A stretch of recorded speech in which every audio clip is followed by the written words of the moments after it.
নমস্কার, আমি সুনন্দা। আপনাদের সবাইকে আবারও একটা নতুন স্বাদের রেসিপিতে স্বাগত। আজ আমি আপনাদের সাথে শেয়ার করব খুবই সাধারণ একটা রেসিপি, ট্যাংরা মাছের তেল ঝালের রেসিপি। প্রায়শই এই রান্নাটা আমাদের সকলের বাড়িতেই হয়ে থাকে, কিন্তু আমি রান্নাটা কিভাবে বানাই সেটাই আজ আমি আপনাদের সঙ্গে শেয়ার করব। ভিডিওটির শুরুতে একটা লাইক দেওয়ার অনুরোধ রইল, আর আমার নতুন বন্ধুদের কাছে অনুরোধ রইল, প্লিজ আমার চ্যানেলটাকে সাবস্ক্রাইব করে আমার পাশে থাকবেন, পাশে থাকা বেল আইকন সমেত।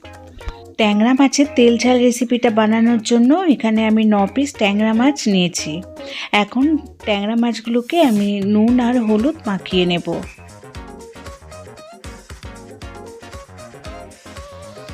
ট্যাংরা মাছগুলো নুন আর হলুদ মাখানো হয়ে গেছে। এখন আমি এই ট্যাংরা মাছগুলো একটা সাইডে রেখে দিচ্ছি। এদিকে আমি একটা মিক্সিং বোল নিয়ে নিয়েছি, আর মিক্সিং বোলের মধ্যে নিয়ে নিচ্ছি কয়েক টুকরো আদা, আর নিয়ে নিচ্ছি 6 থেকে 7টা রসুন কোয়া, আর দিয়ে দিচ্ছি হাফ টেবিল স্পুন গোটা জিরে, আর দিচ্ছি 4 থেকে 5টা শুকনো লঙ্কা। এখন এটা একটা পেস্ট বানিয়ে নেব। এখন মাছ ভেজে নেব। তো তার জন্য গ্যাসের উপরে কড়াই গরম করে নিয়েছি। কড়াই গরম হলে তার মধ্যে দিয়ে দিচ্ছি 2 টেবিল স্পুন সর্ষের তেল। তেল খুব ভালো মতো গরম হয়ে গেলে মাছগুলো একে একে তেলের উপরে ছেড়ে দিচ্ছি।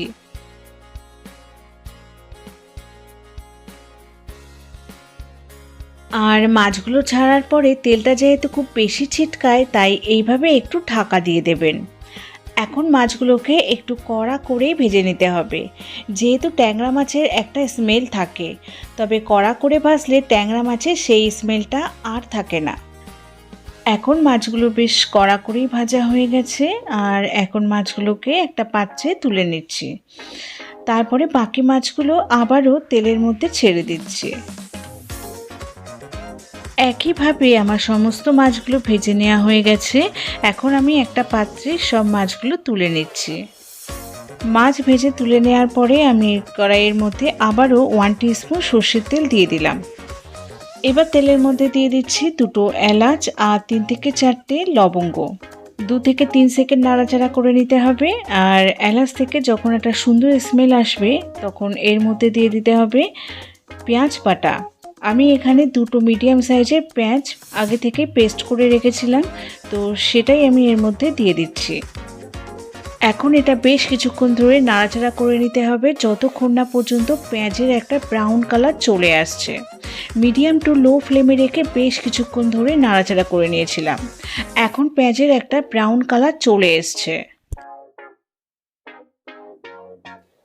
এবার এর মধ্যে দিয়ে দিচ্ছি আগে থেকে যে আদা আর রসুনের পেস্টটা বানিয়ে রেখেছিলাম, সেটা আমি এর মধ্যে দিয়ে দিচ্ছি। দিয়ে পেঁয়াজের সঙ্গে সমস্ত কিছু খুব ভালো মতো মিশিয়ে নিচ্ছি। নিয়ে 2 থেকে 3 মিনিট খুব ভালোভাবে মশলাটা কষিয়ে নিতে হবে। গ্যাসের ফ্লেমটা মিডিয়াম টু লো ফ্লেমে রেখে বেশ কিছুক্ষণ ধরে মশলাটা কষিয়ে নিয়েছিলাম।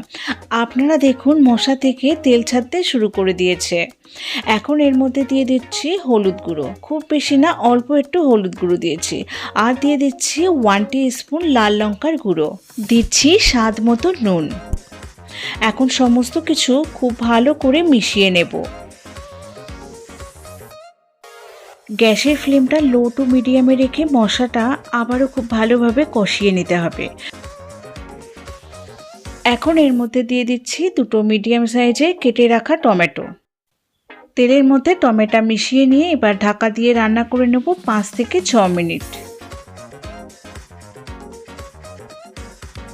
5 মিনিট পর ঢাকনা ওপেন করে দেখতে পাবেন টমেটোগুলো বেশ কিছুটা নরম হয়ে গেছে। এখন এর মধ্যে দিয়ে দেবো পরিমাণ মতো জল। আমি এখানে গরম জল দিয়েছি, আপনারা চাইলে ঠান্ডা জলও দিতে পারেন। এবার কিছুক্ষণ ফুটিয়ে নিয়ে মাছগুলো ছেড়ে দিতে হবে।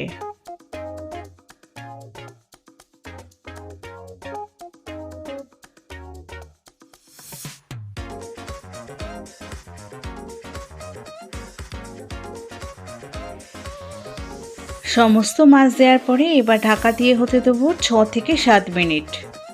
ততক্ষণে গ্রেভি সুন্দর স্বাদটা মাছের মধ্যে ঢুকে যাবে। রেডি হয়ে গেল আমাদের ট্যাংরা মাছের তেল ঝাল। আর ফাইনালি এটাকে ফিনিশ করে নিচ্ছি কাঁচা লঙ্কা আর ধনেপাতা দিয়ে। চেষ্টা করেছি রেসিপিটা খুবই সহজে আপনাদের করে দেখানোর। আশা করি সম্পূর্ণ রেসিপিটা আপনাদের নিশ্চয়ই ভালো লেগেছে। আর ভালো লাগলে অবশ্যই লাইক করবেন, শেয়ার করবেন বন্ধুদের সঙ্গে, আর কমেন্ট বক্সে জানাতে একেবারেই ভুলবেন না রেসিপিটা আপনাদের কেমন লাগলো। এখন গরম গরম ভাতের সাথে সার্ভ করে নিন ট্যাংরা মাছের তেল ঝাল রেসিপি। এই রেসিপিটি যদি ভালো লেগে থাকে, আপনারা যদি ফেসবুক থেকে দেখেন পেজটা ফলো করে নেওয়ার অনুরোধ রইল। ইউটিউব থেকে দেখলে চ্যানেলটা সাবস্ক্রাইব করে নেওয়ার অনুরোধ রইল। পাশে থাকা বেল আইকনটা প্রেস করে নেবেন নতুন রেসিপির আপডেট সবার আগে পাওয়ার জন্য। আজ তাহলে এখানেই বিদায় নিচ্ছি। আপনারা সবাই ভালো থাকবেন, সুস্থ থাকবেন। আপনাদের সঙ্গে আবারও দেখা হবে নতুন কোনো রেসিপি নিয়ে।